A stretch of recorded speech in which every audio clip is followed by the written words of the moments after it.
house.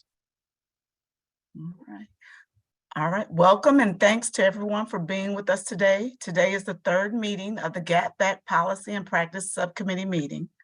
I'm Stephanie Hardison, the Deputy Designated Federal Officer, along with the Designated Federal Officer, Boris Aratia. Boris?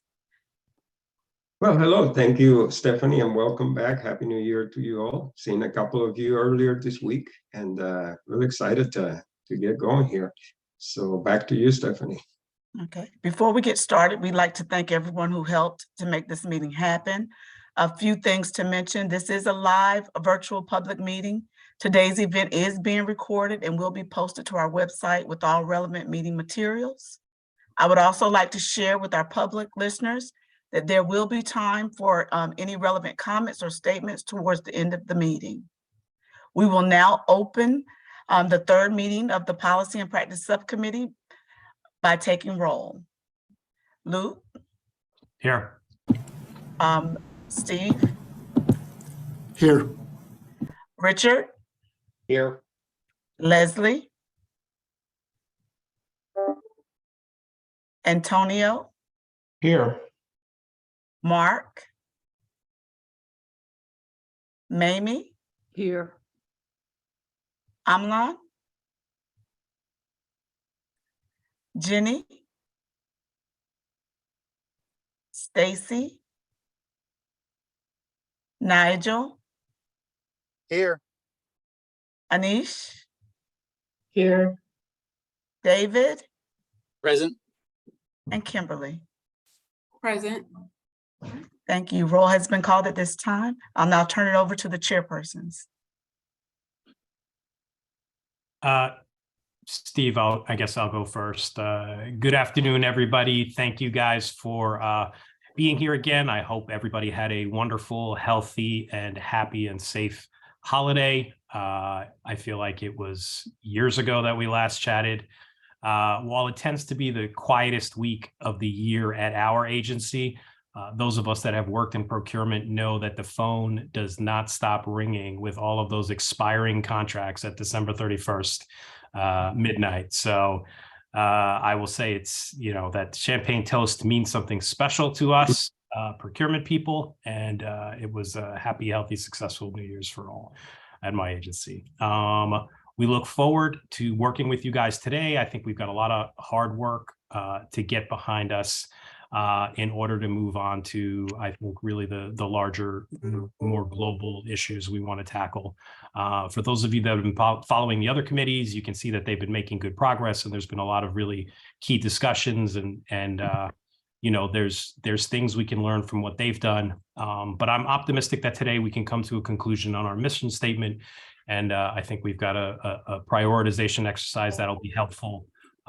From the flurry of activity we've seen in the share drives and the documents, I think we've gotten all of the input we can hope to get at this point, and we can hopefully find a way to make some sense of what we have and kind of chart our path moving forward. Participation is key. I think we want to hear from everybody here today. You guys bring all different perspectives to the table, and I think we've got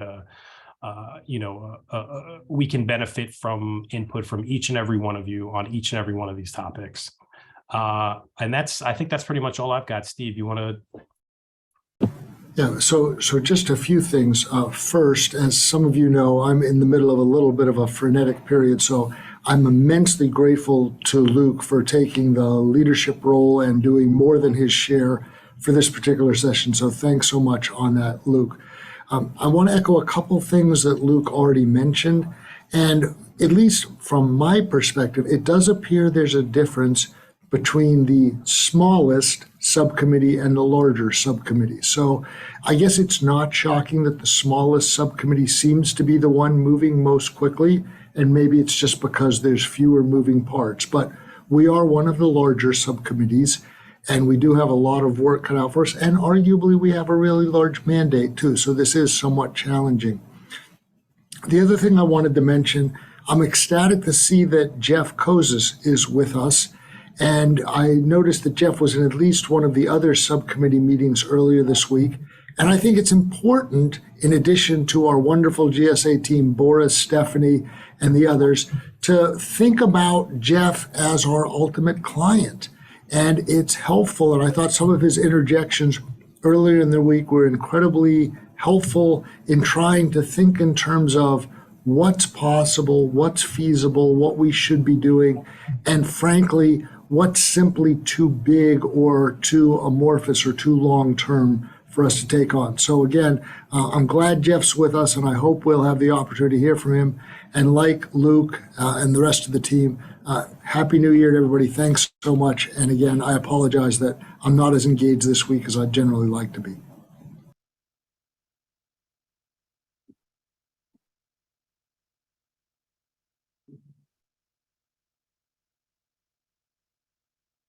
Thank you, Boris. You can go to the next slide. Just a brief overview of our agenda for the day. I think we've gone through opening remarks. Our real goal today is to get through the mission statement discussion and finalization, and to kick off the prioritization discussion and finalization, because, you know, for those of you that have been monitoring the other groups, really A leads to B leads to C, and you know, we all want to get to C as soon as possible. So I encourage all of you, and I think we'll go through some interesting exercises to get participation on these efforts, but I think that's kind of the goal. And then we'll touch on speaker discussion and next steps. We've got a good list of folks, we've got organizations, we've got categories that have been suggested. You know, want to get your input. I think there was a suggestion made to potentially have some of the expertise in this committee make a presentation. I think that's a great idea. Jenny, I think that was yours. And finally, we'll ask the public for comments and engagement. And I think we anticipate, if we get to closing remarks, and we've got conclusion, that we would take action on voting. And I'm not sure exactly what that looks like, Boris, since we haven't had that yet. If we get to a conclusion on some of the other items, it would be great to make sure we can document it and move on. So I think just a brief example here. We discussed this a couple of weeks ago when we talked about the mission statement. The acquisition workforce was efficient in reaching a conclusion on the verbiage for their own mission statement. It's here in front of you. Empower and equip the federal acquisition workforce to prioritize environmental outcomes and promote sustainability throughout the acquisition lifecycle. Nice, succinct, powerful, you know, 5 stars in my book. If we could go to the next slide. So as a result of a couple of the conversations that we've had in this group, we have had kind of an evolving version of a mission statement that has kept some of the same concepts, but added additional ideas. I think option 1 was what we came up with initially. Option 2 was a variation of that. And option 3 came about as a result of some of the discussion we had at the December 22nd meeting. And a new concept, I think, was added there. And I think that's highlighted in green: accelerate demand. So what we were hoping to get to at this point today was to get to hopefully a vote on options. But because some of you may be seeing some of this for the first time or haven't had an opportunity to comment yet, we wanted to kind of open this up to discussion and see if there is another potential evolution of what we have here that might make sense, or we might want to put on the table for consideration by the committee. And I think, Boris, if you want to just go to the next slide, I just want to kind of show you I tried to break down briefly here what the differences were between the two and the action words, and there really wasn't that much variation, right? We had subcommittee action. You know, in one version it was identify and recommend, and another was the concept of accelerating demand was there.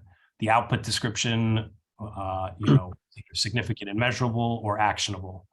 And for the most part, all 3 versions were in support of climate and sustainability action or impacts. So in my opinion, it seems at this point we're noodling around with similar verbiage, and we can probably improve upon it. but we're not, we don't have a bunch of wild and crazy versions all over the place. So I think maybe if we go back one slide and get those versions in front of us, I'd like to open it up and get the input of the committee, and maybe my question will be, do you have a preference on any one of them or a potential improvement or variation on any one of them? And maybe I'll start with Dr. White. All right, so thanks, Luke. So just looking at the options here, I am inclined to go more with either option 2 or option 3. I do like the addition of accelerating for sustainable goods and services. I was a little caught off about demand. Like, is it really that we're accelerating demand, or we're trying to accelerate the utilization of sustainable goods and services? And so that was just something that I was thinking about overall. But I do think that we're focused in on actionable changes to the policy and practices that are going to accelerate. Like, in my mind, it's not necessarily demand, it's more utilization of those sustainable goods and services. But I guess that's where I stand. I like the addition of that. I just wasn't sure about the demand versus the utilization piece. Got it. Richard, why don't you go next? I think you might have been the one that introduced that concept. The concept of creating private sector incentives, i.e. demand, is one that would create a more enduring framework to achieve the goals of this subcommittee. Because, until the day that the government stands up its own nationalized factories, the goods and services that are going to provide the solutions we're looking for are going to come from the private sector. And so what we want to do is to create market incentives for the private sector to both innovate and to scale with respect to those items and service offerings that achieve our stated goal. So this is more of a free market type flavor in our mission statement, rather than just doing regulatory dictates, from on high. So that was the philosophy or the underlying rationale for adding the concept of market incentives and the specific term demand. And I guess I'll just chime in here. I was looking in the chat and saw a comment from David Wagner, who might want to speak up here as well. But I'm actually inclined he had me thinking as well about, we don't currently have a definition, or does the GSA have a definition for sustainable goods or services? Or would we be thinking about, as far as later in our recommendations, that we'd have to have something of what that means? David, do you want to add to that? Yeah, thank you, Kimberly. Appreciate the reference. My comment in the chat was really about sort of the ends, what we're trying to achieve, looking at the end result of what we're trying to do, which would be that everything we get or the government procures is already sustainable. So my idea or my thought was, we're really trying to normalize that everything that we procure is sustainable, which means that everyone is providing. And how do we get them to that state? It's going to be, clearly not, snap your fingers and it's done, but it'll be a process. And then, is there any way to guide that process and have metrics for it to see whether we're actually accomplishing what our objective is over time? Thank you, David. Amlan, your hand is up. Yeah, thank you. I think these mission statements, and I really like the free market based the explanation that was provided. I would like to go one slide up, and again, there's just something to think about in this. Yes, slide number 3, please. Right there this is, as you said, it's a very well written, succinct statement.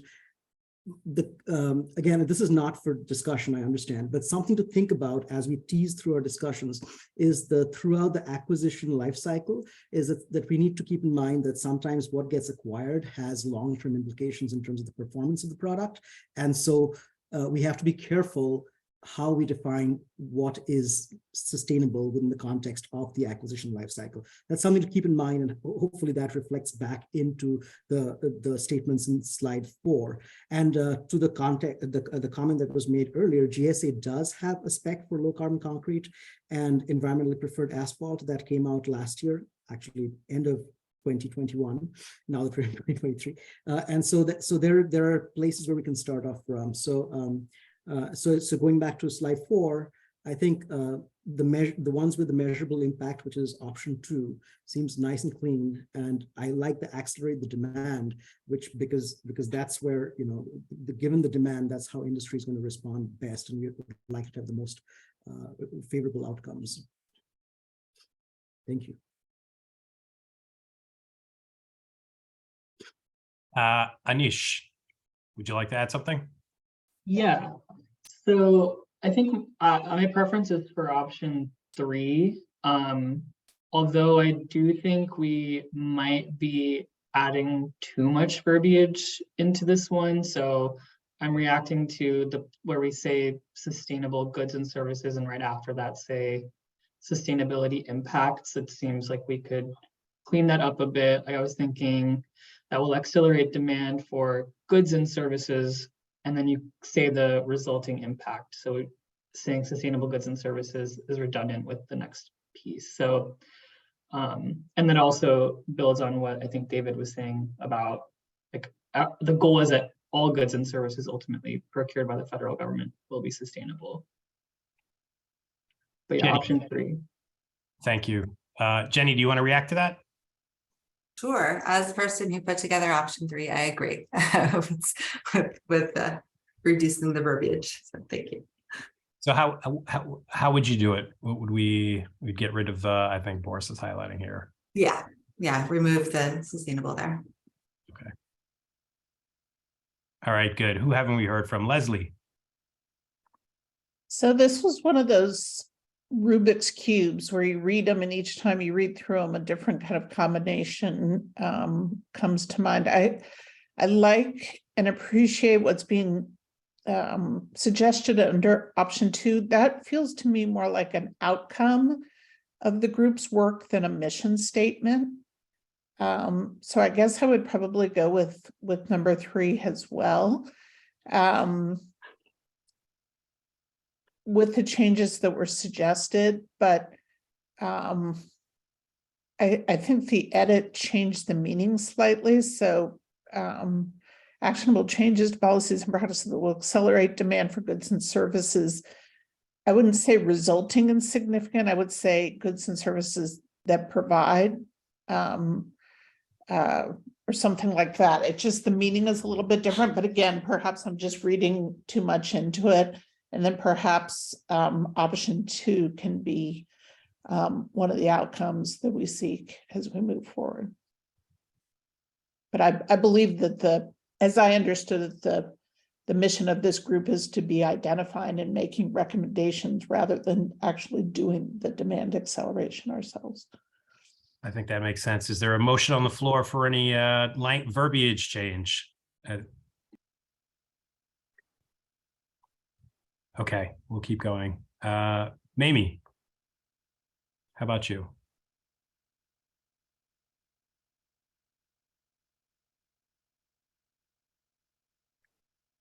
Okay, we'll come back to Mamie.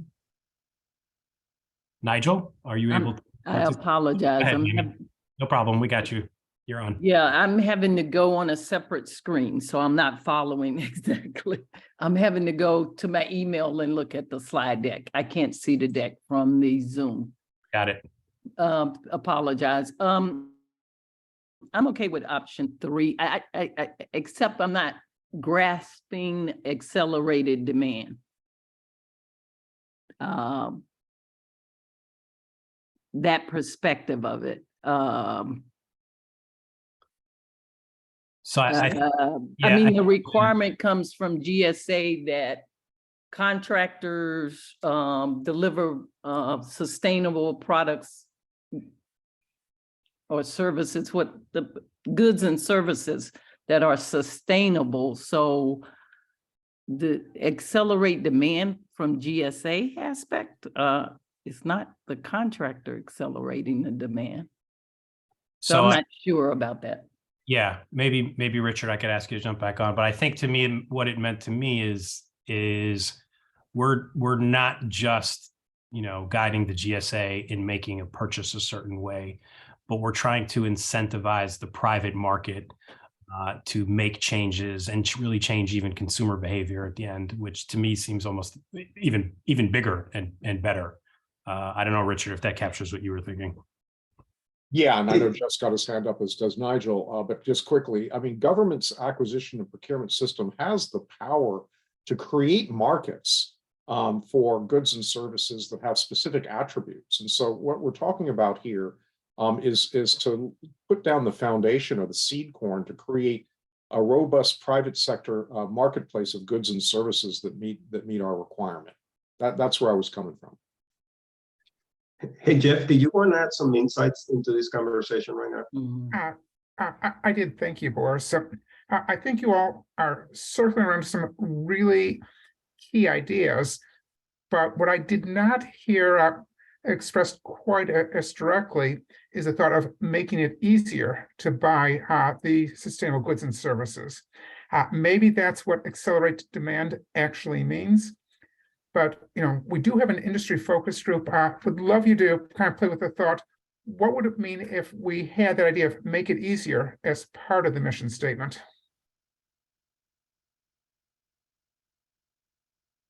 Steve, do you want to offer an opinion?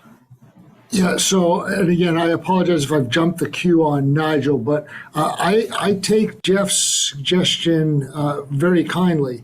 And I think that it is entirely consistent with where Rich started with regard to accelerate demand. So if we think about it as a two-sided coin, we want the private sector to be offering more sustainable, more climate-friendly goods and services. We want the government requirements generators and procurement officials to be crafting specification statements of works and competitions that drive them. But I do think this theme of making it easier is in many ways not just necessarily a means, but maybe the primary or the dominant means by which we make this happen. And for those of you that weren't in the Acquisition Workforce Subcommittee discussion on Tuesday, one of the issues that we keep coming back to, and I'm reminded of the conversation we had from Brennan, is that it's one thing to put it in legislation. It's another thing to put it in regulation. It's another thing to create policy and another to train it. But the way we're going to get dramatic change is when it becomes a simple option. It's a pull-down menu. It's a standard form. It's a standard solicitation provision. It's an easy process. It's a fork in the road where I just choose B instead of C. And so I think that the implication of ease, and maybe it's ease to accelerate, but I actually think they're different things. So making it easier, but I do think the demand side issue is really important. So I think this is a little bit dicier than I originally thought. Nigel, I'm sorry for cutting you off. Are you good? Go ahead. No problem. Thanks. And I was actually some of what I said is related to what, echoing what Rich said and what other comments that were just coming. So I like the accelerated demand. I think the role of the federal government as the largest purchaser of goods and services will help drive that commercial side, that private sector growth demand that we're looking for in parallel with what's coming to the federal government. I would add at the right before that section, the second description around sustainability that we're going to strike, inserting something related to throughout the federal supply chain. Just based on the conversations I've been having with the folks on the industry outreach subcommittee, wherever we can get that through the entire supply chain and have that inclusive type language would help, drive that through all levels of government. And with GSA, no, it's not trying to get GSA to accelerate, but GSA as a vehicle through which the federal government can more easily adopt sustainable goods and services will then drive that growth. All right. So I think in my interpretation, I think that the ease of accessibility to sustainable goods and services driven through GSA actually is inherent in that driving demand. I just read it as it's inherently a part of, because you can't drive demand if it's difficult to get access to the sustainable products.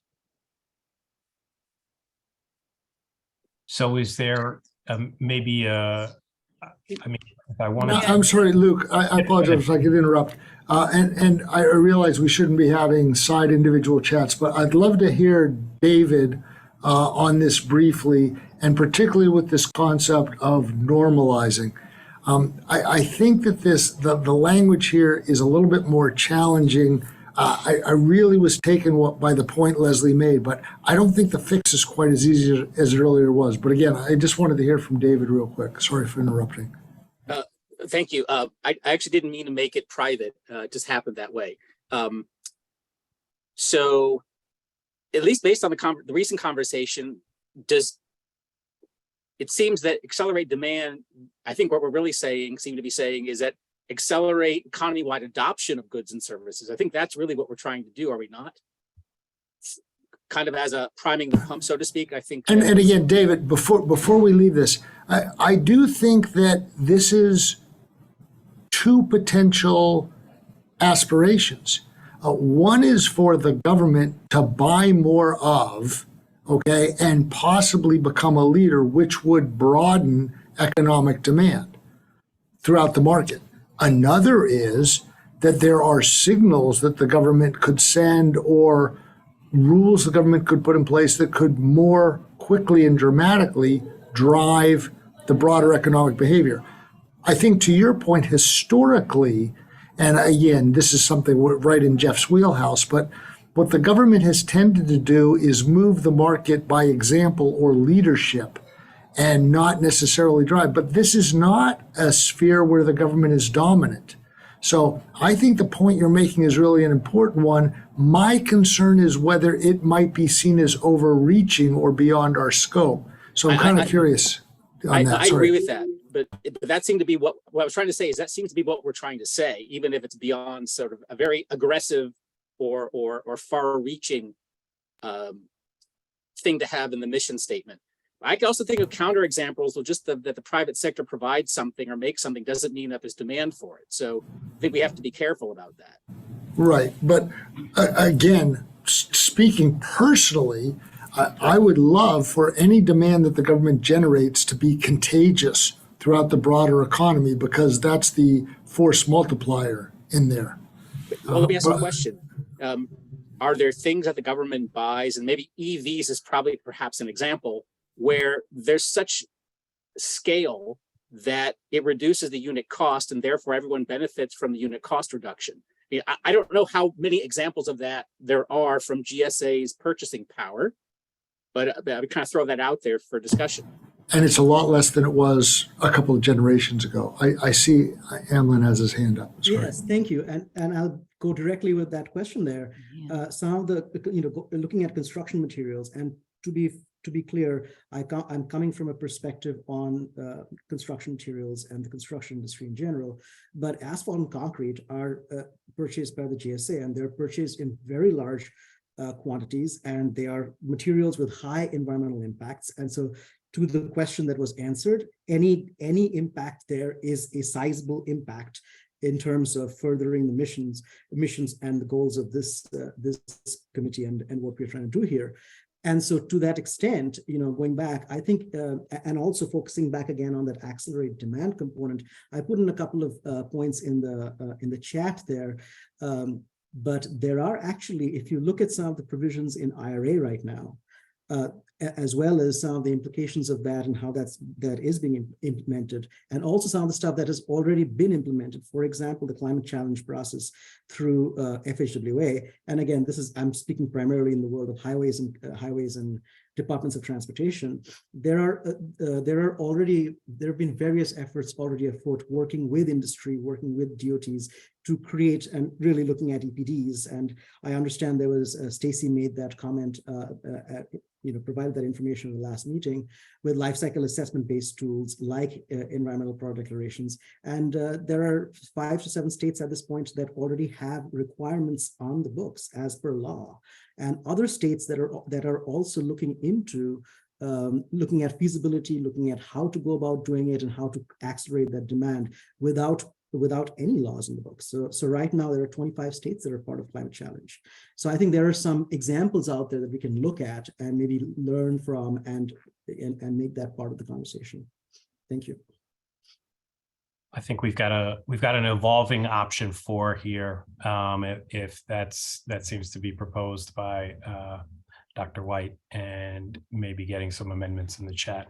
I'd just like to offer my own 2 cents. I like the concept of simplifying the acquisition of, fill in the blank. And I wonder if there's just and I do think it could be independent of accelerating demand. It could be, if the government said tomorrow, everything we buy has to be green, that would certainly simplify the acquisition of it. There'd be no discussion. It would just be, and that could be a recommendation that comes out of this committee in the alternate universe. And Luke, before we jump to Antonio, just real quick, if I could just point out that notice that Rich in the chat box has again brought back that word innovation, which is often a really, I don't want to say it's a uniquely popular buzzword, but there's potential benefits for finding a way to squeeze that in there because it has many second-tier follow-on effects as well. But I apologize. Go ahead, Antonio. Sorry about that. No problem, Steve. I think we've had a lot of good discussion already. I wanted to add another kind of wrinkle to it, which is we've stated it, but not as strongly. We've talked more about the demand side as opposed to supply side.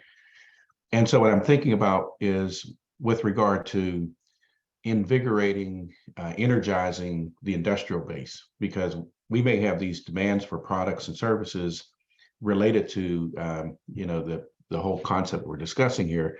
But if we haven't done some things that puts us in a position where we have suppliers who are able to deliver on those things, then, we only done part of the work. And I think when there was some discussion earlier around making it easier and simpler, yeah, that's good for, I think, for all businesses, whether they're small or other than small. But I think just to have something intentional in our statement that recognizes one of the benefits that we think is going to come out of this whole driving of the economy through the whole green initiatives and sustainability has got to be about increasing the strength and the capacity and the viability of the U.S. small business or U.S. industrial base in general. Antonio, can you repeat? So I really liked a lot of the nomenclature and vocabulary you used when you started. I'm agreeing broadly with what you said, but I grabbed industrial base because that sat right in my ear. But you had some other words and phrases I really liked. Like energizing, invigorating, strengthening the industrial base. I think those are. Like I see this whole thing as being as a catalyst opportunity for an economic growth for the country that we haven't had a chance to experience because this is the first time we really wholeheartedly gone down this path. Did that give you the information you're thinking, Steve?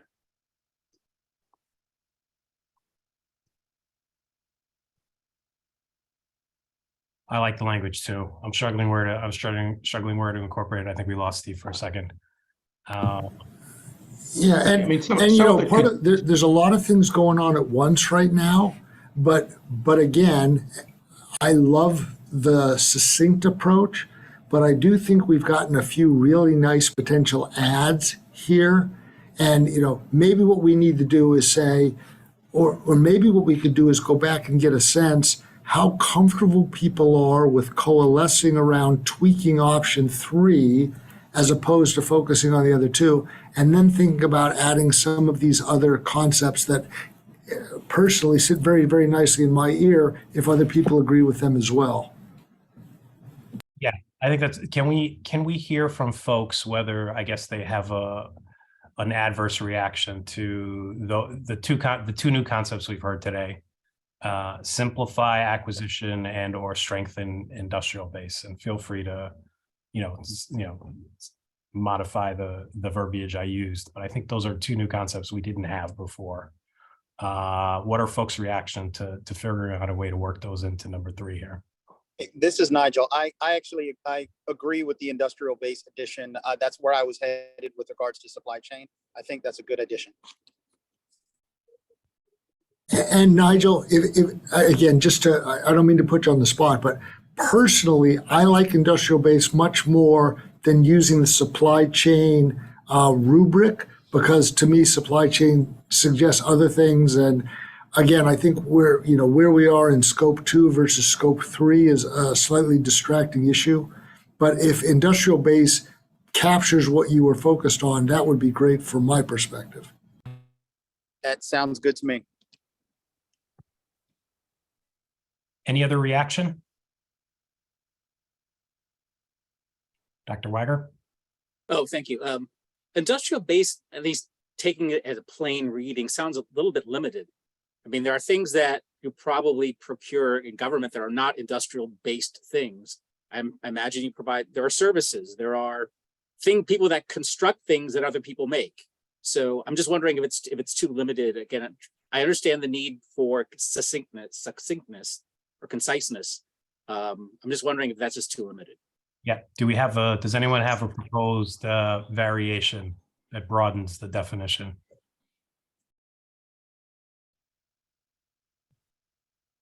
Hey, David, it's a good point. In the government procurement circles, it's recognized broader than what it sounds like. This sounds like there's a lathe and a machinery and some kind of, heavy equipment being involved, but we consider the industrial base services, supplies, products, anything that the government is purchasing. We tend to talk about it as all of being part of those businesses who are part of the industrial base. But I'm open to other language that if I may have the privilege of following up. So I appreciate that. I guess the question is, who is the audience for this mission statement? Are they going to understand that nuance without a footnote saying, see definition so-and-so and such regulation? I don't know if that exists, but if this is for the general public, hopefully we could have something that they'll grasp.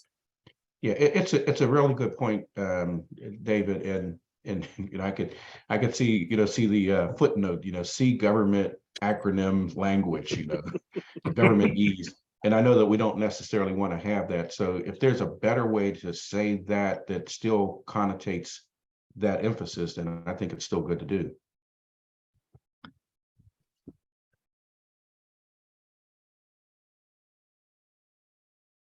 Any, I guess we're looking for proposed improvements on industrial base.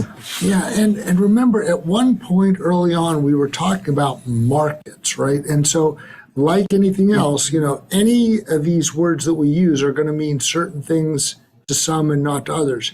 The more I think about it, industrial base does sound a little too insider for us, but I also take the point that we're not really writing our mission statement for anybody but ourselves and the larger committee.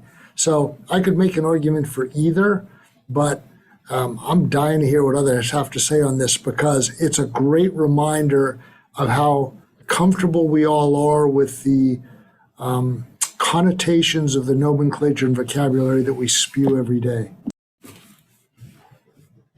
I mean, can we just say something like U.S. businesses? Making it layman's terms instead of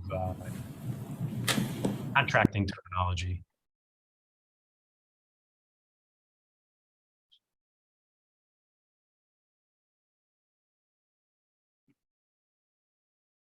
So I'm not sure. Does anybody else have anything else to offer before I? There was a suggestion for industry on the chat, using just the word industry. Yeah. So Luke, just going back to the point that Boris just made, how about on that bullet, just put industrial base, industry for now as a marker? But I want to go back to where you were earlier. I guess what I'd love to do is have you just run through, let's do everybody again and just call them out one at a time. But let's have everybody say how comfortable they are with us limiting our focus to option 3 and what other things that we should be focusing on. And I also take Jenny's point. You know, we've got Jeff here. Let's get a reaction from Jeff before we go too far into the rabbit hole. Sounds good. Jeff? Yeah, so to maybe hit one of the questions from a moment ago, yeah, the mission statement is really for you to help guide and keep you focused as you're working through the policy recommendations.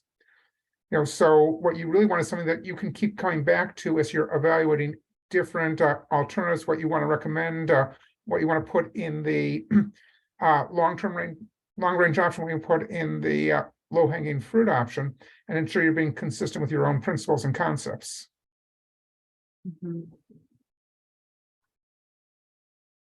Got it. Jenny? And I know, Jeff, earlier you mentioned, I think it was the kind of ease of use, or what did you say exactly? Jenny, I was talking about making it easier, meaning easier for the federal buyer to buy in this environment. You know, don't make it complicated to use. What are the obstacles, whether they're policy, whether they're practice, whether they are requirements that we levy on industry, whether they're requirements we levy on the contracting officer.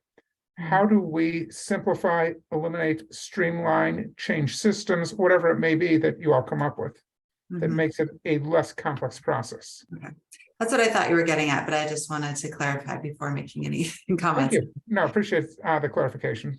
Yeah, and one other thing that I would potentially add is something about transparency for the public to know what's happening, but I don't want to further make any other suggestions for this particular, for the mission statement. But I think if we could add something as far as what Jeff was talking about there, as far as simplification and specifically for the acquisition officer. I don't know if there is a word that we can put in to help with that. Streamline. And Jenny, before you leave that, I'm always curious when I hear people use the term transparency.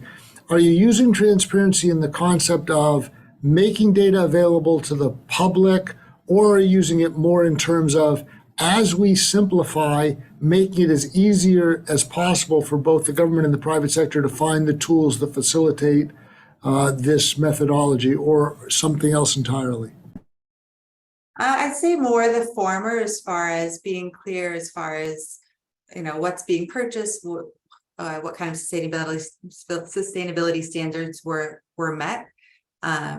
And so I think I've seen demands from the public as far as that. And so how, you know, what kind of recommendations can we make to achieve that as well? So maybe that can be a sub bullet too. I don't think it's going to make it into the sentence necessarily. But that was just something else I wanted to flag in thinking about this. But I think maybe we can just add streamlining as far as the simplification aspect. Thanks.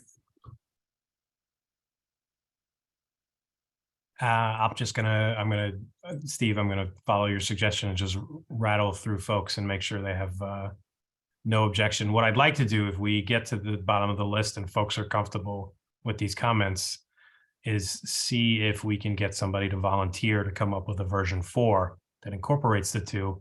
And maybe by the end of, you know, maybe by today, the end of the day, we might have a version that we come to an agreement on, hopefully. Let's see, David, any additional thoughts?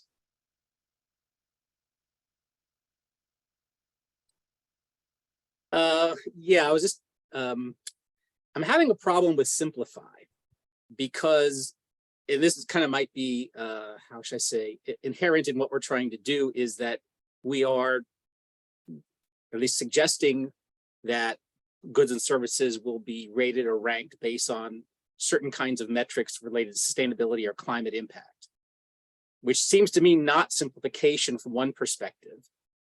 So I'm just I'm struggling with simplification in this context.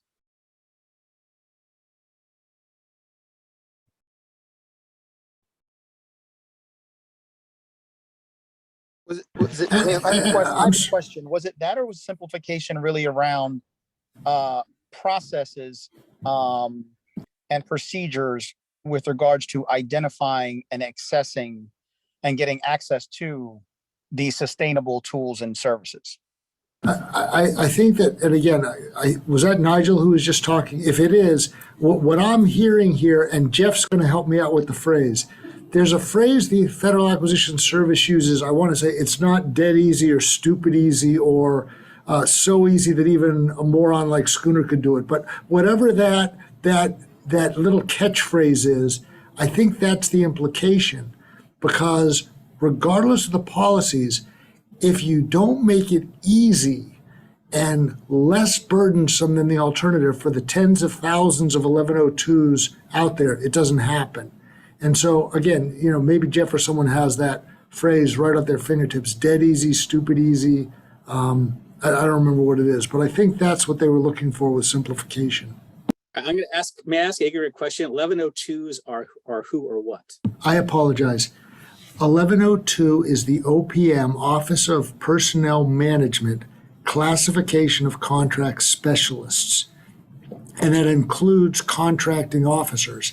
And the reason that many of us use that as the default is arguably the Federal Acquisition Regulation is broadly written for an audience of one. It's written for the contracting officer, but buyers and sellers use it as the larger rubric for how the system works.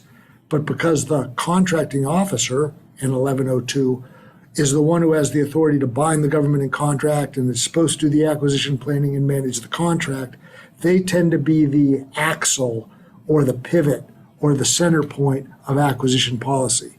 I apologize again for bad acronyms, but broadly, those are the government contract specialists. Sorry. Thanks, Steve. Thank Leslie. you.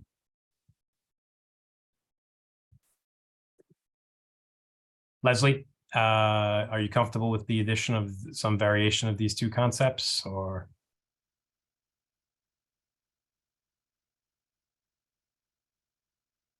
You're on I mute. couldn't find my unmute button. Apologies. Yeah, no, that sounds fine to me. I guess I put something in the chat. I just wonder if this is a public document, if I just get back to the comment about industrial base, just to me, connotes something that's much more industrial, frankly, than the housing that the government or roads or all the different things that might be part of a wider range of government goods and services. So maybe economic base rather than industrial base might apply.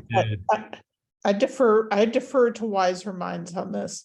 I think the version 2.0 that arose is industry. Thinking the broad term of industry is maybe.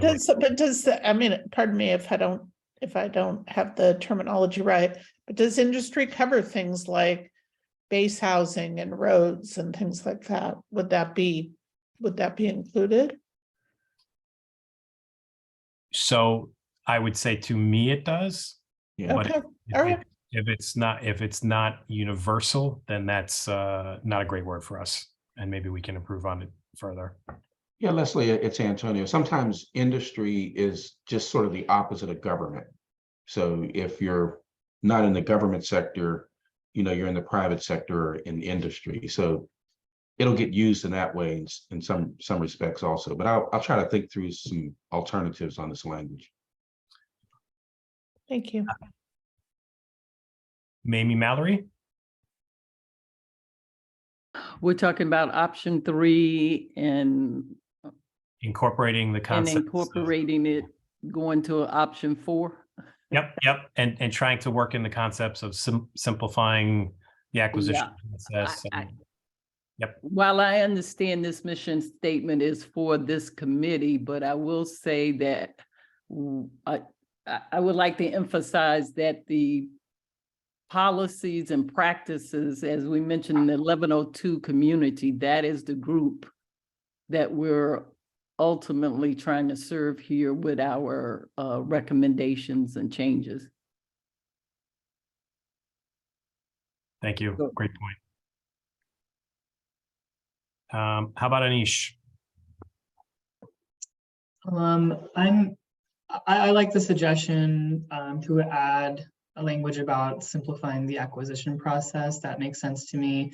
On the industrial base piece, I just feel like when we start getting into things like this, then there's a bunch of other co-benefits that we could also highlight.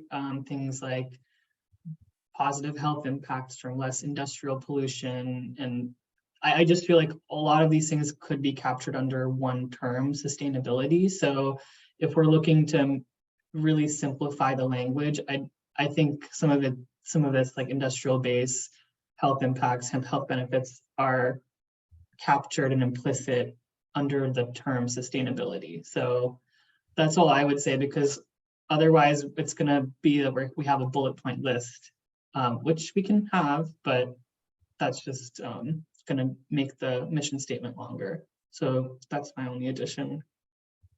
Thank you for that. That's an interesting concept. You're right. There are a whole host of co-benefits. We're probably, we're not going to go through the exercise of listing out here. Yeah. Dr. White. So I'm generally supportive of us making some modifications to option number 3.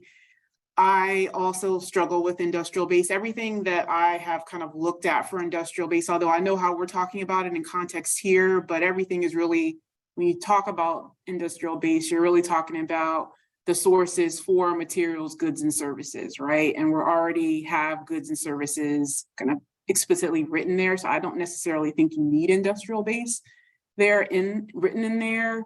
I understand our concept of kind of simplifying the acquisition process. I think that's quite frankly already covered by like accelerating demand and utilization, but maybe we put something in there about streamline just to make it clearer. But I'm generally supportive about adding some type of concept in there about kind of streamlining the acquisition process in support of the climate and sustainability impacts. But I'd probably strike out trying to put industrial base or industry specifically in the mission statement.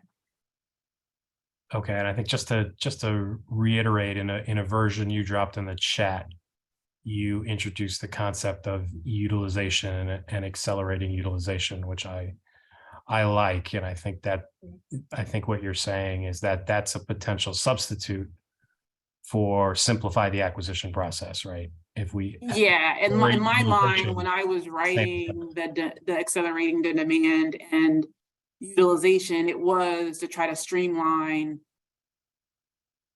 how someone would actually be able to utilize it. So I thought I was covering like both pieces in some way. There might be a way to work in, like you said, kind of streamline in some way, shape, or form. And then I guess the only other thing I will mention here is I think it was inherent when we were talking about the innovation piece, but I do like the fact that we should think about putting innovation here in some form. I'm not trying to extend this any longer than it has to be, but if there's a way to make sure that we're implicitly incorporating opportunities for innovation, not just goods or services that currently exist. So I think we did touch on innovation at some point. And if I recall correctly, the discussion might have gone along the lines of, are we striving for innovation, or are we benchmarking against precedents? Or is that even a decision we want to make now? Because we can certainly have, high impact, high reward recommendations that don't necessarily need to be innovative.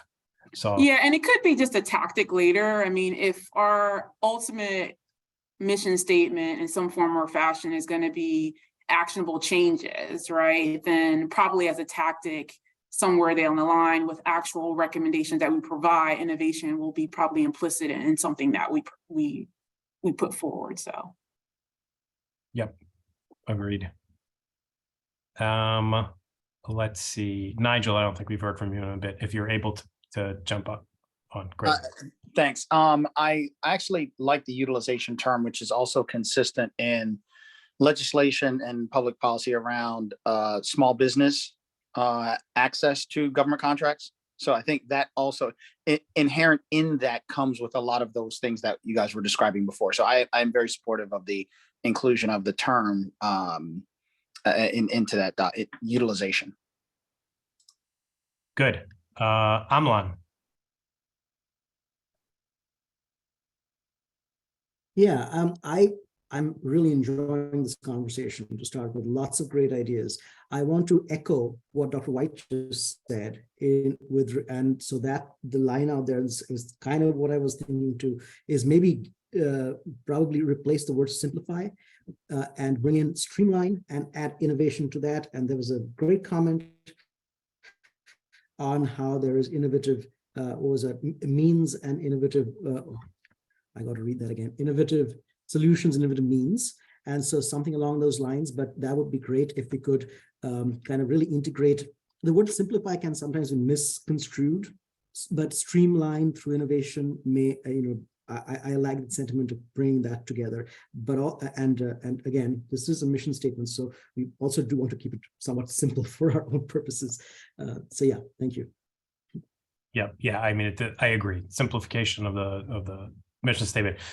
My only goal in this mission statement is we don't want to preclude any avenue consistent with kind of our charge from the GSA. I don't want to, 2 months from now, wake up and say, well, we didn't include that in our mission statement, so we can't do it anymore. That's the nightmare scenario. Yeah, but absolutely. Broad in general, from my point of view, is where, getting the concepts in there, measurable, like these are important, and there's, co-benefits and codependencies and other, considerations we can take into account that are not necessarily, that don't need to be reflected here, but we don't want to preclude their consideration later on. Right. I have lost track of who we've been calling on in the final roll call here. If I have not called on you for your final 2 cents on these two concepts, please offer your 2 cents. Who's got a hand up? Jenny. I just wanted to go back to the demand versus utilization. I would push to keep demand just because we see federal procurement as a force multiplier for sustainable procurement. So I think the proposal is demand and utilization, accelerate demand and utilization. Okay. That works. I was trying to look for places where we were saying, using two words. And so I was looking at significant and measurable, but I think measurable gets some of the transparency that I was concerned about. And then we're saying climate and sustainability. But I think it's worth it to keep climate there as well. So we just keep getting longer. But one other thing that I had was with changes to policies and practices, and then maybe saying changes to acquisition policies and practices and adding streamline in, but right now we're getting rather long here. So, but I think that I would vote to keep industrial based, to not mention that as part of the mission statement itself. And before we leave Jenny's point here, as I'm looking at this now, I do think one of the really important things that Jenny just said is somehow or another it is possible that we let acquisition or procurement fall out completely. So I think it's implicit, or I guess I had mentally been reading the word acquisition or procurement before policies and practices, but barring an objection, I think that's almost a gimme to stick that one in there. So I don't know if other people were mentally reading it in there or intentionally were trying to streamline, but that one really resonates with me, Jenny. Yeah, this is Kimberly, and I completely agree. In the suggestion I had added in the chat, I put federal procurement in front of policies and practices. I had to read it about 17 times to make sure that it wasn't actually there. Concur. It's a great catch. Any additional thoughts from any folks who want to speak up? Did Leslie get to weigh in before the Orkin man arrived? So. I think so. I think. Okay, sorry. Okay. Input. Well, I would just offer one observation in terms of the streamlining fact. I mean, there are existing streamlined procedures, for example, FAR Part 13, using the simplified acquisition threshold to drive streamlined procedures, as well as new and emerging concepts like CSO, commercial solutions, opening and other. My point, without getting into a bunch of procurement lingo here, is there are existing procurement techniques that seek to be streamlined. This is low-hanging fruit to see whether they're adaptable to our goal and objective here. And so to that extent, whether or not you put in acquisition policies or procurement policies and practices or not, because I do think it's subsumed in there, we would be remiss in not looking at these existing techniques under federal procurement law to see whether they're adaptable to what we want to do. Jenny, I see your hand shot up again. Last comment for now, but I would say that, you know, that I think we should take Jeff's comment with some extra weight, given that he's coming from GSA. And I know that my own experience I've been with the federal government a little over a year now, working on in part on procurement policies, and I know that there's a big difference between mandated policies versus recommended.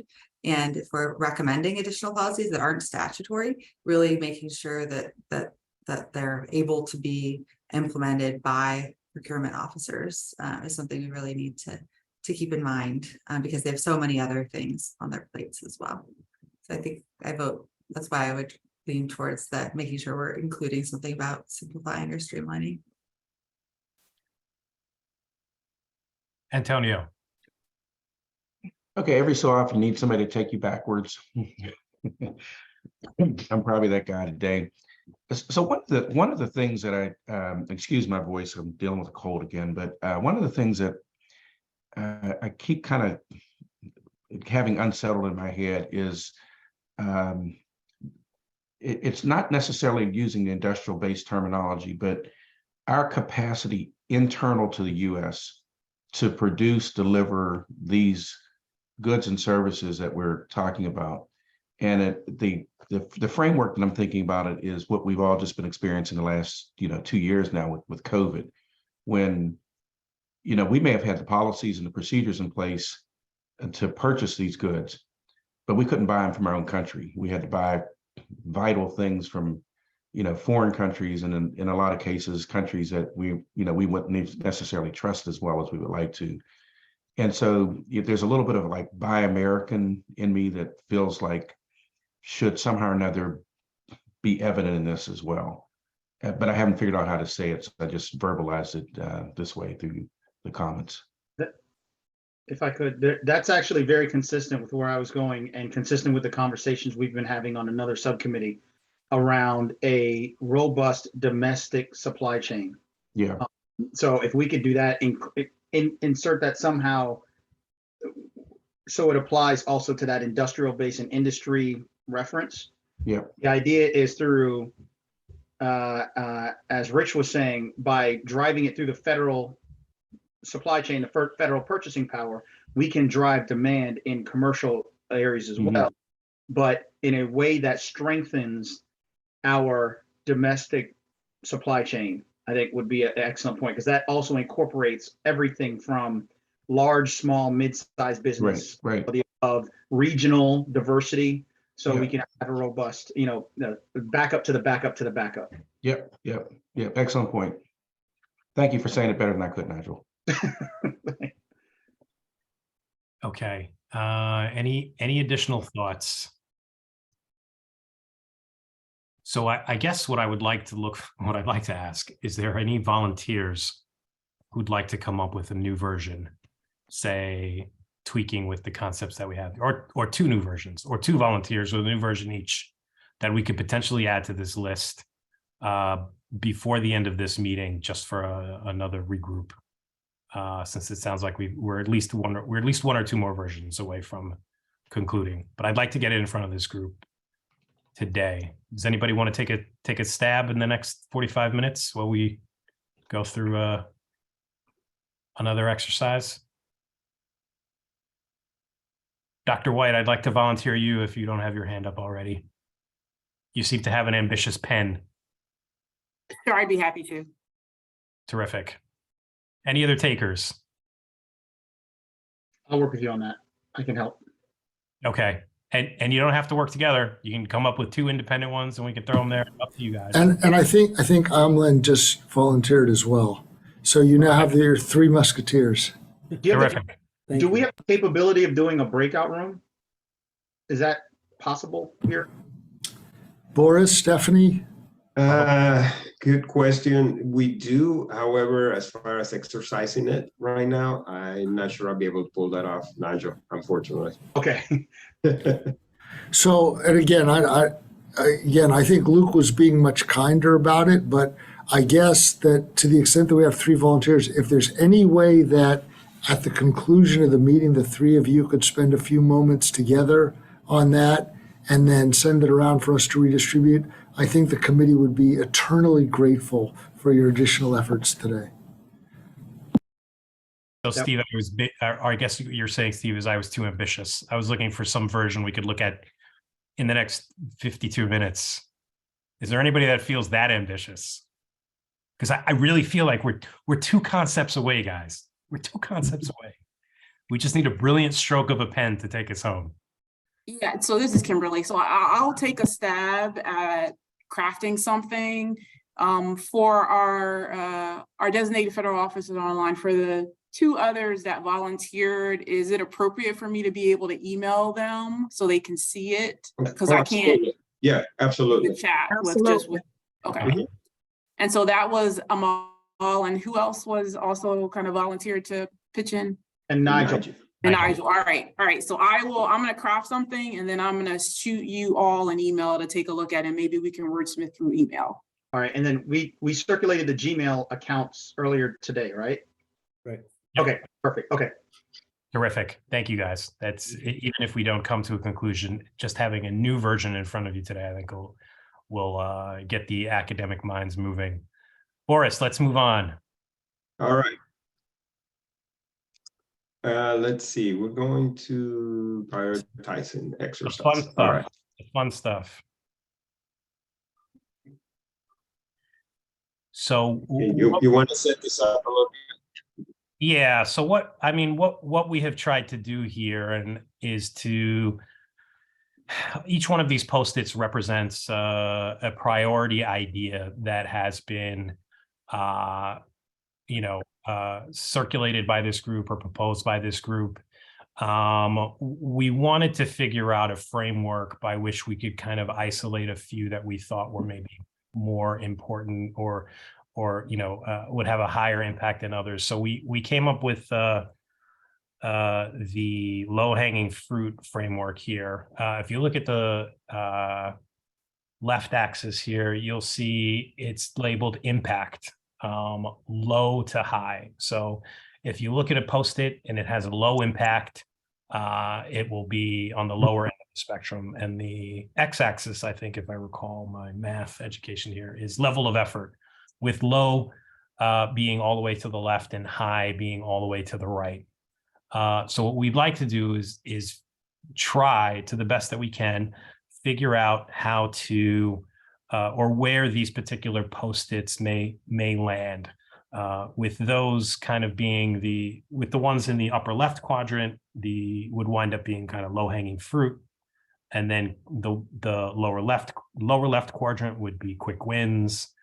The upper right quadrant would be leaps, and the lower right quadrant, which would be high effort, low impact, would probably take off the table. So if folks who are in this now want to start moving things around, that I think that would be great, and maybe we'll take a few minutes for that. And then I think let's have a discussion about what we think may or may not be appropriate. I also put on all the way to the right here, you see a bench. That's where I think there are things here, in my opinion, but I'll leave it to you guys to figure out, that don't belong on this quadrant at all, that may not necessarily be priorities, but maybe considerations or things we should think about, but are not necessarily accurately, could accurately be portrayed as a priority. So we can perhaps line things up over here on the bench side if that's, if that makes sense. I just moved something there as an example. So. And then are other people getting the view only but not the edit access? Yeah, you should be able to access this Jamboard by using your GSA email account. Yeah. If you use your GSA email account, which I put on in an email earlier this afternoon, just as a reminder, then once you get in there, you should have access to edit and move things around using your GSA email account. So that will give you access to edit, move things around, and whatnot.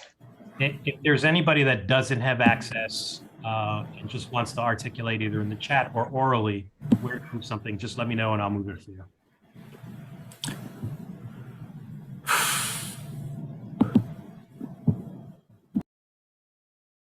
Yep, I see most of you are in. Looks like most of you have been able to get in the Jamboard.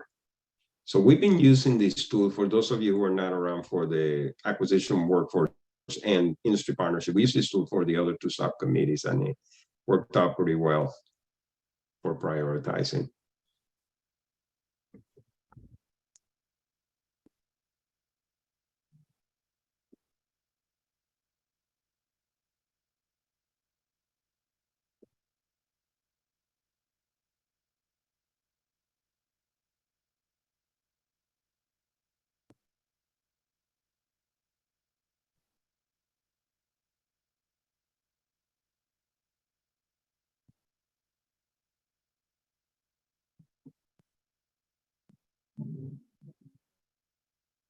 Yeah, and the other suggestion I would make, as you're moving stickies around, you want to group the things that are similar together. That would also give you an idea what themes are emerging from this.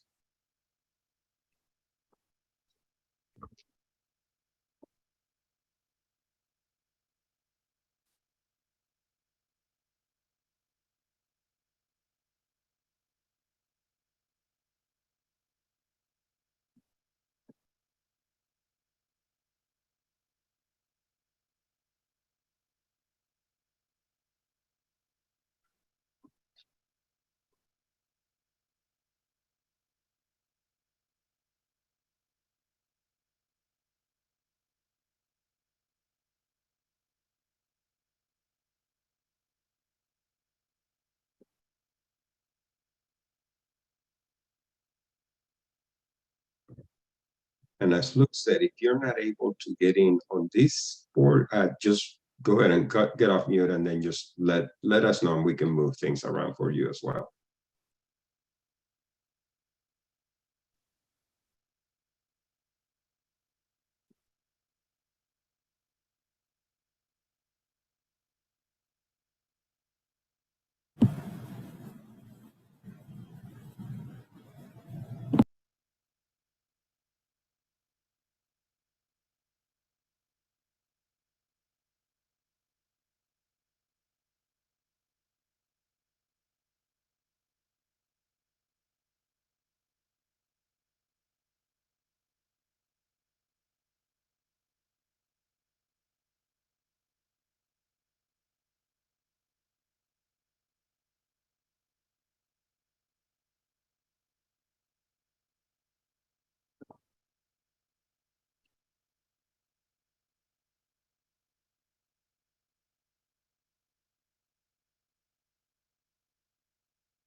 I'll say 30 seconds more. I think people are moving Post-its that have been moved by other people. So I think we've got to do a freeze frame in the discussion and just to see where we are.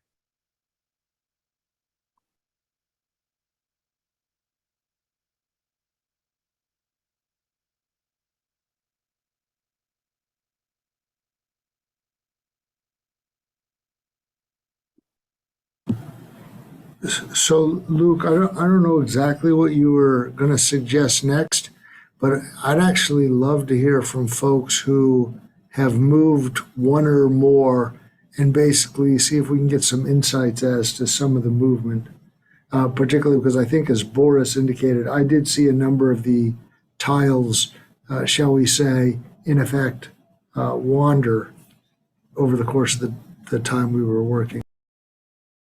So I think what I was thinking was we would go, since they're numbered, we'd go one by one and just see if anybody has an objection to where the numbers fits. But I do want to be efficient about it, so maybe jumping to the movers and the shakers might be a better solution. Defer to you, Steve. What do you think? I mean, part of me suggests that one thing that might be productive is to round robin on the top left, because my sense is that if things are still in the top left, as in lowest level of effort and highest impact, I see 3 that are fully in there and at least 2 on the cusp.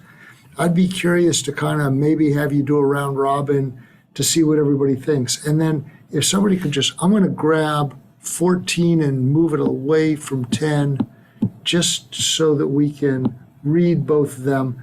I'm not devaluing it or qualifying moving. I just wanted both of them to be legible. So I guess I'd be curious to hear everybody's reactions to 13, 14, and 10, and to the extent that they're on the cusp, 8 and 17 as well. That's my sense.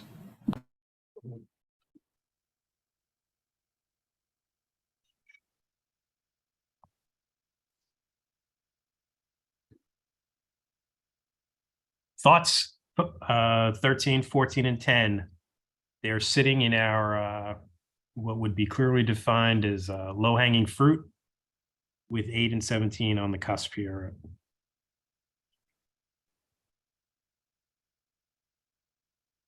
Dr. Mukherjee. Thank you. I'll start with 10.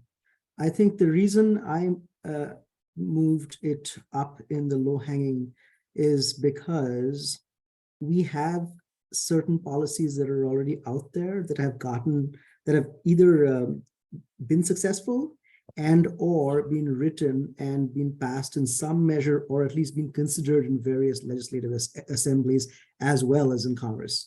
So it may be useful to build already on that and take it forth and find different ways of using that language. So, and especially given what we've learned through IRA, I feel like this is doable right now.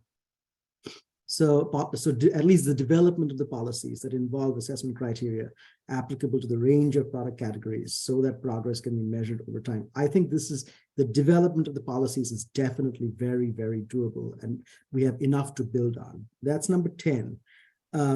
With number 14, I think this is definitely the broader agenda to drive the public procurement community. This is, it's part of the outreach and education. Again, this is something we can do.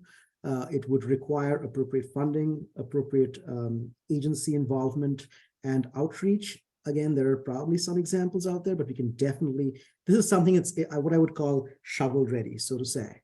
And then number 13, I think, is very helpful because there is a bunch of stuff that's been going on within the federal government already. And I put it in a very easy, low effort, but it's almost like we can hire somebody to do the whole thing, or we can just get a bunch of agencies together to share their experiences, and we could very quickly get that done. But nonetheless, bringing that knowledge together would have a fairly high impact. That's where I'm with 13, 14, and 10. Thank you.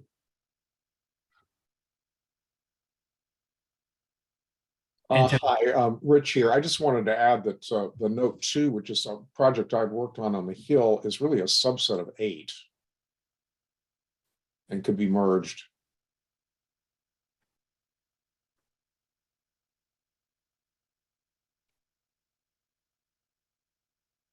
Okay.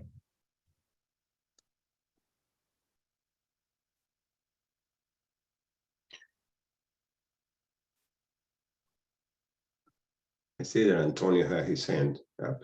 Yeah. Antonio. Yeah. Yes, I wanted to just maybe get a little bit of clarification because, you know, these level of efforts, the quadrants are all relative. And changing policies, I'm not sure exactly what is involved in the policies and to what extent they're like, is it all internal GSA things that Jeff and team could do internally? Is it things that require any kind of regulatory or other, you know, changes that would involve more process? And I don't know if Jeff is still on to be able to, you know, in some respects address that, but that was my one question about the timing. I like the idea of leveraging, you know, existing best practices and adopting them where we can. I just didn't know about the speed of them. And on Antonio, so Jeff, among other things, if you speak to that, I had assumed that what was going on here is people were using the term policy as less burdensome than regulation or legislation. But I defer to anyone else who may have had a more clear view as to what that point was. I'm not sure I understood exactly what you were asking, Antonio. Could you maybe phrase it a little differently?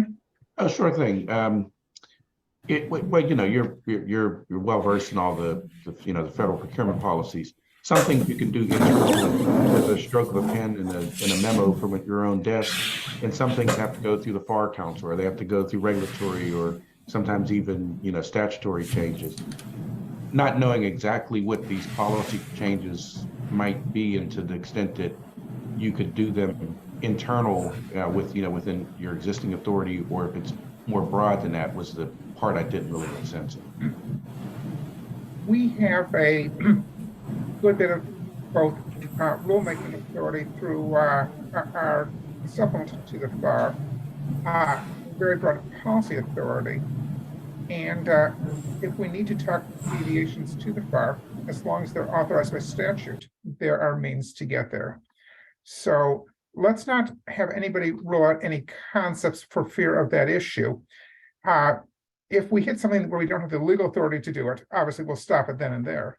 But if we have the legal authority, then we definitely want to hear the idea how it would work, and we could figure out if that's the right strategy. Is that regulatory? Is that policy? But anything we're doing, we would try at the GSA level, and if we see great success, we can certainly take that government-wide through a role in the FAR Council. Okay, all right, I appreciate it. I didn't want us to assume we could do something super fast if in case the actual situation is that, you know, sometimes there's more things involved and might be obvious from a if you're coming from a non-federal perspective. That was my question, comment. Okay. Can I propose something? It looks like number 13 and number 8 are both the use of existing tools,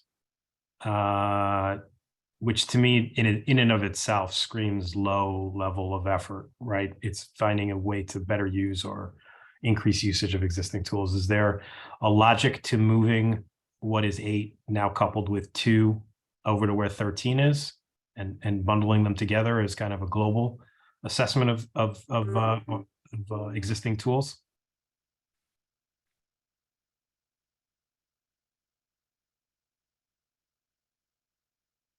I'm not sure if I fully follow, but I think there's a difference between leveraging the existing tools that exist and taking into account other best practices or ideas from elsewhere. And I feel like that's kind of what we were talking about a couple moments ago. In other words, there's a lot of policies that the federal government could be implementing that other governments have experimented with or in effect proven already. But I think that's different from, for example, where I heard Rich earlier in the day talking about all the tools we have in FAR Part 8, 12, and 13 now could be leveraged, again, as Jeff mentioned, with probably a deviation or something like that, to drive more activity through the GSA environmental app. But I may be discussing apples and oranges, but that was my initial reaction on that. Steve, I agree with that. I mean, the issues associated with 8 and 2 are whether or not these third-party accreditation schemes really fill the bill or need to be augmented or work properly when they are turned into a procurement requirement or a procurement prerequisite. Whereas 13 talks about using existing GSA and procurement acquisition procedures to streamline and fast track the way that we buy stuff. So I think it's two different issue sets that need to be addressed. Not to say there's not overlap between those two, but. Yep, got it. Yeah, and if I may jump in on that, I think it's a very important distinction because the tools by themselves are just that, tools. It's how they're incorporated into procurement process that makes them, and so for example, EPDs, there are 3 states that are doing it slightly differently in 3 different procurement scenarios right now. And so which one is the best? That is a question that we're still going to, we'll find out in the future. So, so definitely there is a distinction between where the policies are and what the tools are. Well, and further to that point, the reason that I'm interested in looking at EPEAT is because that standard has been given to a private sector entity that has monetized it and incur or impose fees that are often viewed to be unreasonable in an effort to grow their business in a way that I think steps on inherently governmental restrictions for federal procurement law. So in other words, I think it's a program that needs oversight is my point. So further to the point that was just made, that's my comment. Noted. What about 17? Also on the cusp here, review and recommend practice tools to facilitate, automate workflows, incorporating sustainability through advances such as chatbots and AI.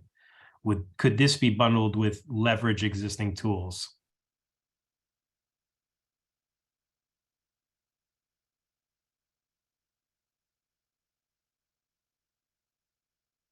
What I envision when I read these two together is a streamlined decision-making process, that begins with, we need to procure something. What are the decision points? How do we make them? And where do we make, important sustainability decisions when we're developing specs, when we're right-sizing the contracts or the facilities or the number of items, like, where are there possible ways that we can automate some of that with existing tools that, kind of leave out the decision-making or the ambiguity about whether or not to incorporate some sustainable aspect of the procurement? Gosh, that was a lot of words.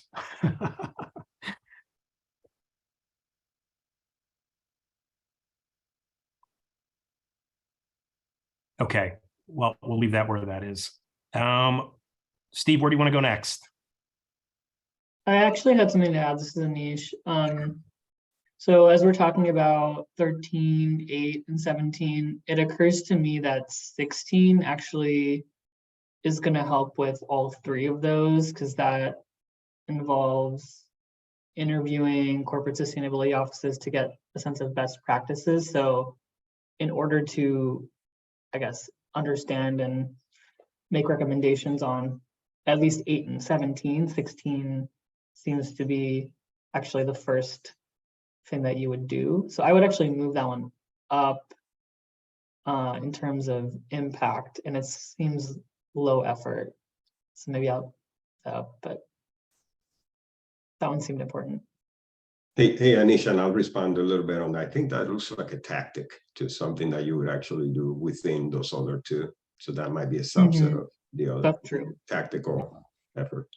Agreed. Yeah, that would be in support of another effort. I agree. Boris, number 16 as a policy would actually empower the work that's being proposed by the Industry Outreach Committee with regards to getting industry best practices and solutions in the hands of decision makers in the federal government. Nigel, can you start over and say that again, please? I think by, I don't know if it's a subcategory or whatever, but by moving up number 16, it actually empowers the work that we're trying to do with regards to industry outreach and getting commercial best practices and solutions ideas in the hands of the decision makers in the federal government. And it's a low-hanging fruit, yes, but it does strengthen our ability. It gives the policy and the regulatory folks, gives them the cover in order to go and do that effort with regards to industry outreach.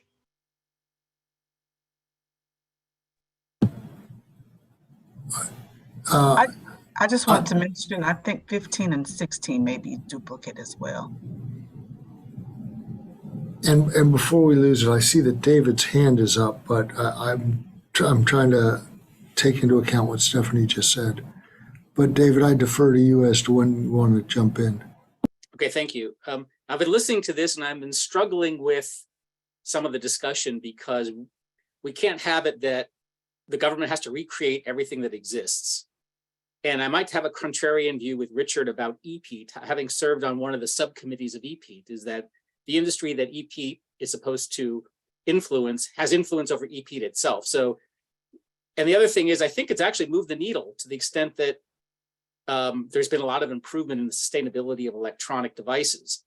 But at the end of the day, to the extent that we need to use standards and things like that, if it doesn't exist out there in the private sector, somehow we're going to have to create some kind of auditing and certification or verification internally. I don't think we should do that. I don't think we have the capacity to do that, especially if we're looking at the attributes of things that are going to be procured. I don't know that's a solution to anything, but I'm just kind of struggling with some of this discussion because we're going to have to use something that somebody else created. I don't know if that's a priority. It just seems like a necessity that you can't, there's no way to do it other than doing that. Yeah, and to some extent, I want to call on myself here, I apologize, but I want to turn just for a minute, I want to drift just a little bit to the right outside of this top left quadrant. And it dawns on me that some of the earlier articulations of what the aspirations or priorities were maybe a little bit differently. So I noticed that right there, that number 11. So I think that in many ways, number 11 is one where the FAR Council has already put this train on the tracks. And so I think that, as was indicated in some prior correspondence, one way that we could make a contribution in terms of the longer term initiative, if in fact that's where the regulatory process is going, is by increasing awareness and understanding and how to use this information. So to my mind, it is not the province or the mandate of this subcommittee or the larger committee to, in effect, drive what is in effect now already a FAR proposed rule. But if the administration's number one initiative, if the first rule that went to the FAR Council was that we should have reporting, disclosure, and targeting of greenhouse gas emissions and climate-related environmental risk, I think that we may potentially have value added in preparing the federal workforce and helping the private sector think about what that information means and what they're going to do with it in the context of procurement. I actually think that the private sector is in many ways ahead of the government on that, but it would break my heart if that became the FAR Council's primary climate-related rule, and when the rule became effective, we just started 2 years of training rather than being able to actually do something with that information. So I think that's one where I'd actually love to kind of play with and tweak it. But what it in effect does is, in terms of quadrants, it moves it from being a heavier lift to a much lighter lift, but one that potentially is of much greater impact. That's kind of the way I'm thinking about number 11.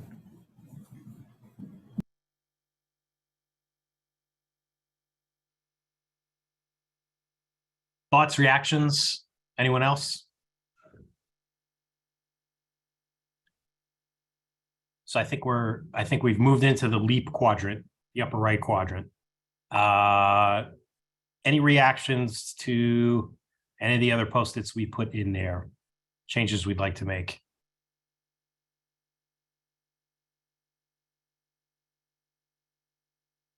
I think if you skip ahead, and I don't necessarily want to do this, but I think just to picture the end game. Sorry, David, I'll hand the mic back in a second. I think no worries.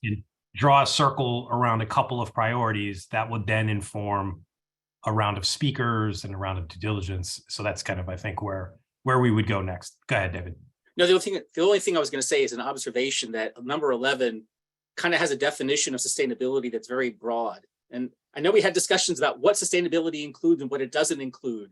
And I don't know if this sort of presupposes we've made a decision about what it means, or it's just a placeholder for all the things that are parenthetically included. We don't have to talk about it now, but it just occurred to me that I know we've talked around what sustainability includes and doesn't include. And David, I'm actually playing with those words. I'm going to put a tweak out there in a second. I'll be curious to see what your reaction is.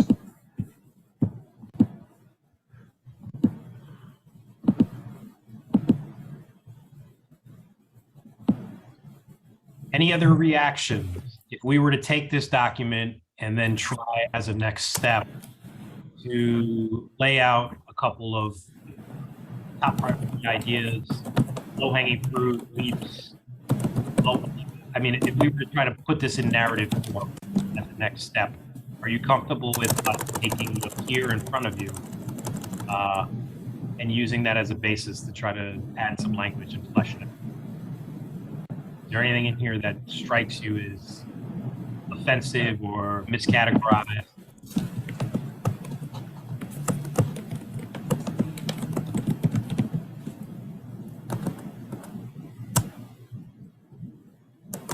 Okay, great. I think Steve, I think, as the next step, we might be able to put some meat on these bones and try to turn these into cohesive concepts. What do you think?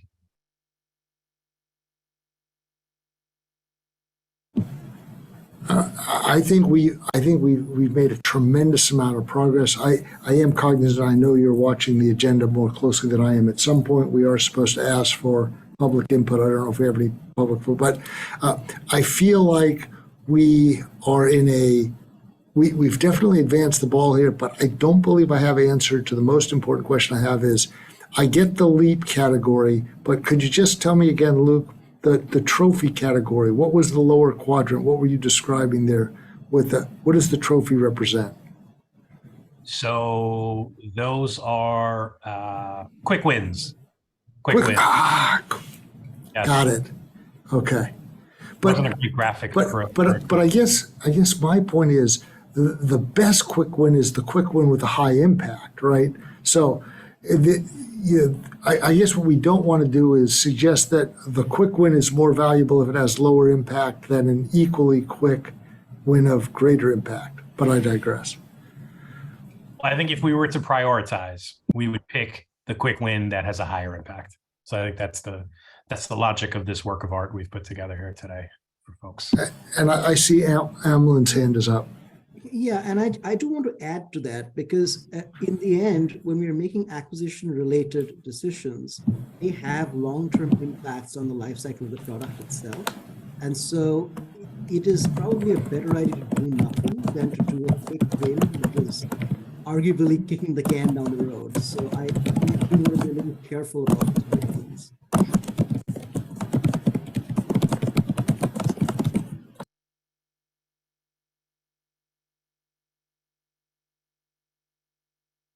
Thank you for that, Emlyn. Any Any additional thoughts?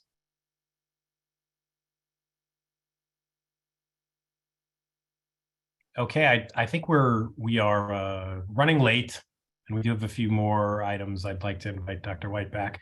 But I think this is a good opportunity for public comment. Is there any? Do we have any feedback? I think if nobody has an objection, we can open it up now. Stephanie, Boris, it's hard for me to tell. Yeah, I think we had a couple people here, but yeah, if anybody wants to jump in, it's a good opportunity right now. And Jeff, if you're still around, also an opportunity for you to chime in as well if you anything you want to share based on the conversation so far here.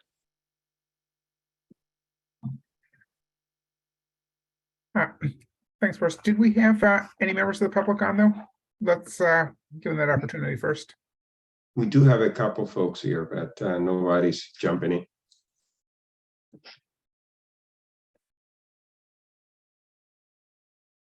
Okay, then let me just take a moment to thank the subcommittee for the hard work, for the really good thoughts that have gone into this. You do seem to be circling around both a mission statement and a set of top priority ideas that are going to give you a lot of room to maneuver, but it's putting it, I think, in a clear and logical grouping.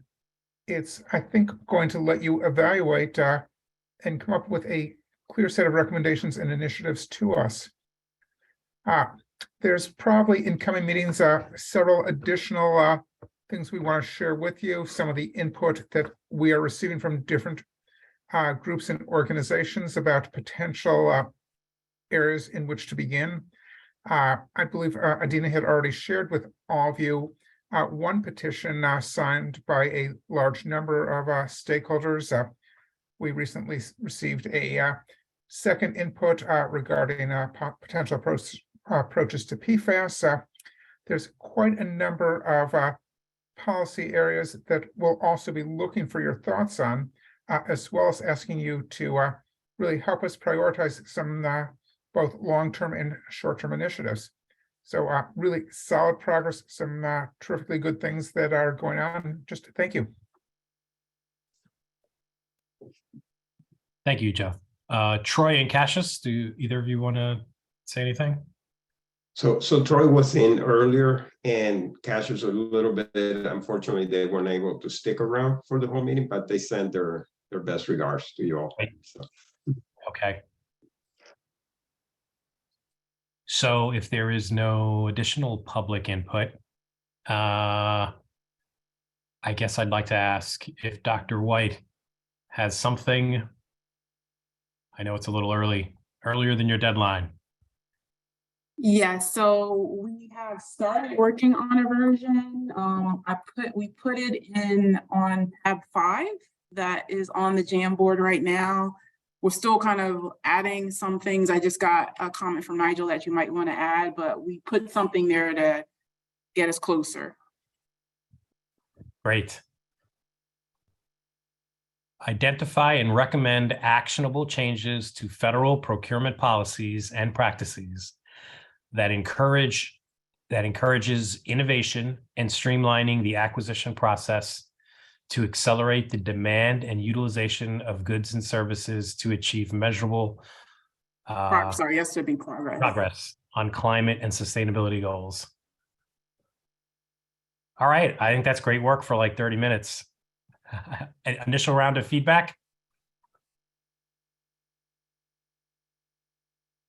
I'm really jamming on this, but I do think that we want to take that S at the end of the word, encourages, out. You hesitated on it, and I think that that's because we may have an imperfect tense there. But I think we're a lot closer here. Third line, grab that, yeah. One thing I do want to ask, and again, absolutely no apologies about the grammar. This is great progress here. One of the things that I think the group did a really nice job on was identifying circularity and duplication earlier. I think we filled in some holes, and I think that's great. But I do hope that folks will let us know if they see unnecessary excess in there. But I think it's much closer. Yeah, I really like it. Not to sway the jury here. And I encourage any feedback to come up with the next iteration. But this is, you know, immensely better than where we started with option one. I'm trying not to overreact to Jeff's face, and I don't think that's necessarily a negative. I'm going to call it a resting face because I see him smiling again now. But I was just trying to make sure he wasn't reacting negatively to it. Steve, I just want to be sure that we don't lose sight that this is a GSA focus. This is not focused on federal policy changes. Much of what you recommend may ultimately result there, but the focus is going to be GSA procurement policies and practices. And just to clarify, you'd be more comfortable with GSA, even more so than civilian agency, but would it be better to specifically put GSA in there, or can we just drop out GSA and just go with procurement policies and practices? Where's the overreach line? Yeah, I'm not insistent on the word. I just want you all to keep in mind that this is a GSA FAC committee, and that you are not advising the FAR Council, you're advising GSA. So whether you want to include GSA or not, that's fine. I just don't want to lose that point. And when you say federal, I'm afraid that we may lose track of that concept.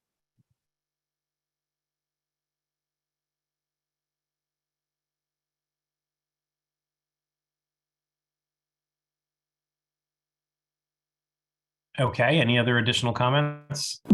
Leslie, I feel like I'm being slow. Maybe it's just the end of a long day, but can you tell us where you want that comma in there? And David's saying that I'm missing a typo. Oh, I see the utilization. We're a letter short in utilization. Yeah, I really appreciate the work that went into this. It looks great. I just, a minor suggestion, just the grammar nerd in me. Identify and recommend actionable changes to GSA procurement policies and practices that encourage innovation and streamline the acquisition process. So I would just say streamline. Okay, yeah, I apologize, Leslie. I misread the comma part there. I actually thought that too, but so it's encouraging innovation and encouraging streamlining. I think the way it was, but I had the same thought too, whether it should be a verb or whether it makes sense both ways, but they mean different things. Oh yeah, you're right. But I don't know what the intent is. I guess the intention was to encourage innovation in streamlining, but I was kind of trying to make it broader and not too specific, but I think this looks just great. Do we still have Stephanie?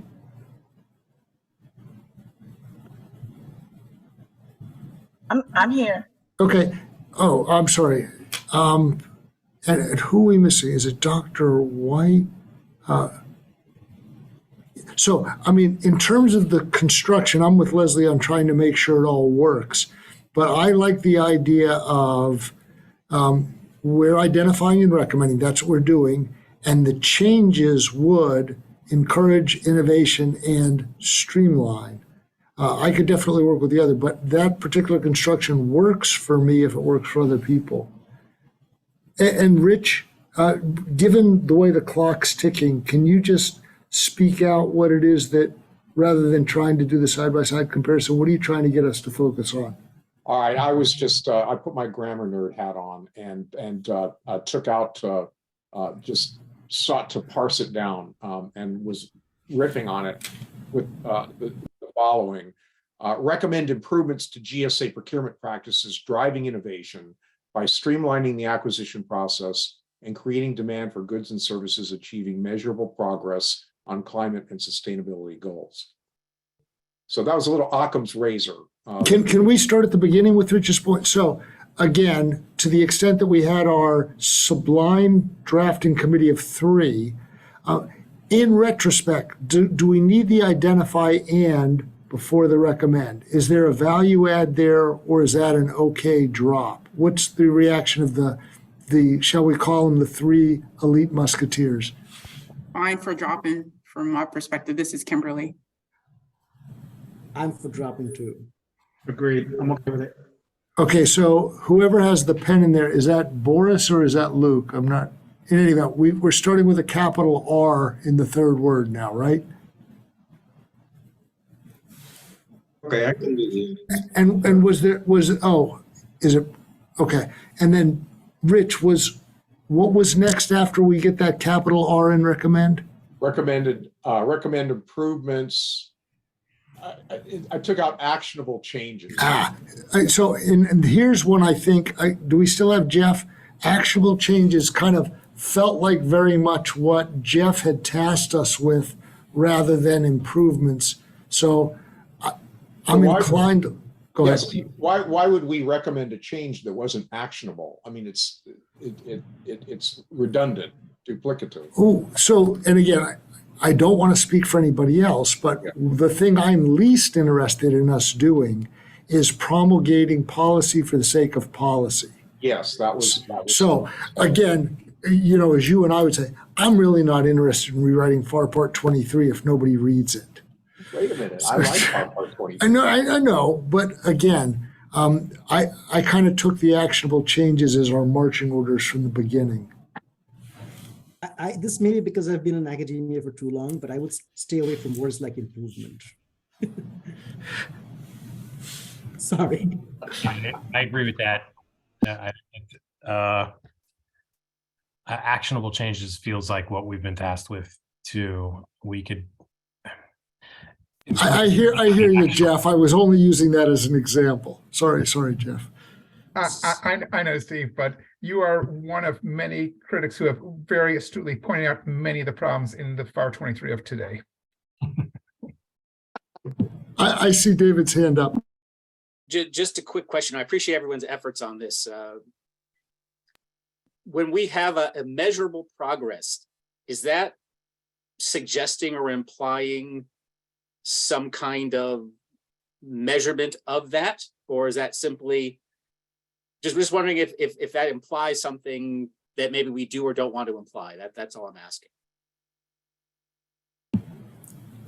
I can't speak for anybody else. I love the idea of enhanced performance metrics, and it does seem like the starting point that the FAR has used. But again, I think I kind of go back to what we were talking about with Rich and with Jeff a few moments ago. Progress that nobody can find or identify is less meaningful to me than measurable, but again, that's just my reaction. Yeah, I agree, Steve. It's a new concept, but I firmly believe it's going to be very important for the work. I see Jenny's hand up, and I'm watching the clock before we get the hook, but I did see Jenny have her hand up. I'll pass, it's fine.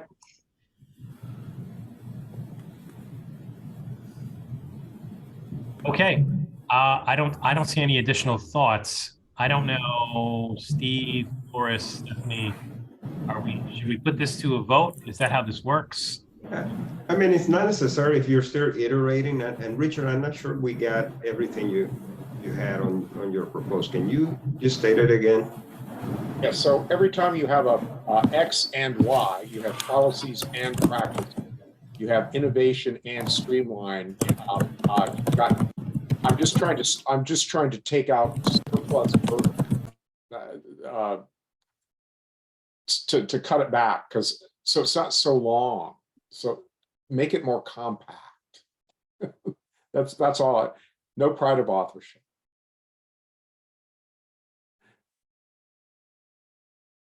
Make it tighter.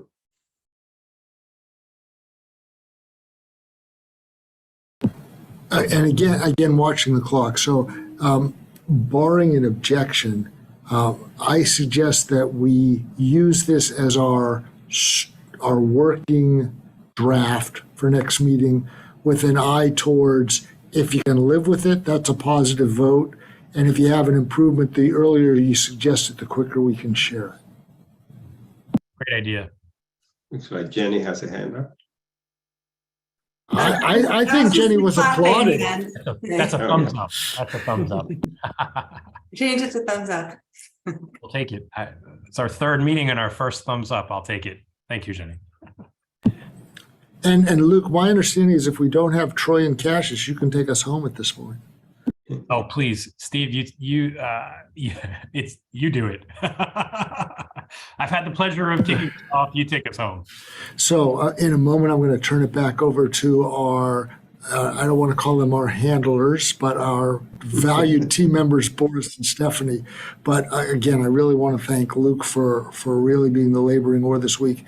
And as a group, I feel like we made a lot of progress, and we would be remiss if we did not recognize the brilliance of our 3-person quick action drafting committee. But again, thanks everybody for engaging, and I'm really looking forward to seeing you all next time. Thanks again, Luke, and over to you, Boris and Stephanie. All right.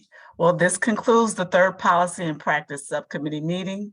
The next virtual Policy and Practice Subcommittee meeting will be held on January 19th from 3 to 5 p.m. Eastern Time. We would again like to thank all of you for your engagement and involvement, and a reminder to the public that comments and suggestions can be submitted through regulations.gov. The meeting is now adjourned. Hey, Stephanie, one more point I wanted to get out there before we end is we are meeting next week on the 12th. So we're having a full committee meeting on the 12th, and just a reminder that at that full committee meeting, so we'll provide more guidance to what is expected to provide an update to the full committee. And then just let you know, you have the option if you wanted to try to squeeze in an admin meeting before that, you certainly, welcome to do that just to tighten things up before the full committee meeting. So I just wanted to put that out there for you all. Great progress today, really. You'll do a great deal of work here today. Thank you all. Okay, back to you, Stephanie. Get all your hard. All right. Thank you. Thank you. Adjourn.